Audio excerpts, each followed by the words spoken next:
అమ్మా అన్నాడు. నెహెమ్యా గారు వచ్చి, సొలొమోను రాజు తెలుసు కదరా మనందరికి, సొలొమోను గారి పరిస్థితి ఏమైంది? అసలు ఇశ్రాయేలును ఏలిన రాజులలో అతని వంటి రాజు ఎక్కడైనా ఉన్నాడా? లేడు. అంతటి గొప్ప పెద్ద రాజునే ఈ అన్య స్త్రీలు ఏం చేశారంట? ఆయనతో సహా ఆ పని చేపించేసి.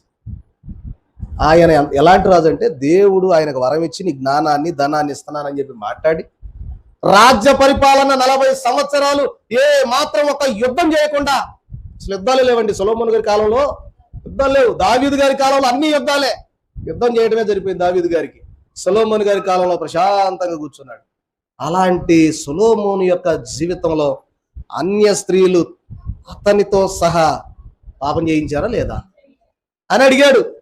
అడగంగానే అప్పుడు వీళ్ళకి మెలకు వచ్చినారు, ఎంత పని చేశామయ్యా, ఏదో పొరపాటు అయిందయ్యా, క్షమించయ్యా అని చెప్పి అక్కడి నుండి వాళ్ళ పద్ధతి మార్చుకున్నారు.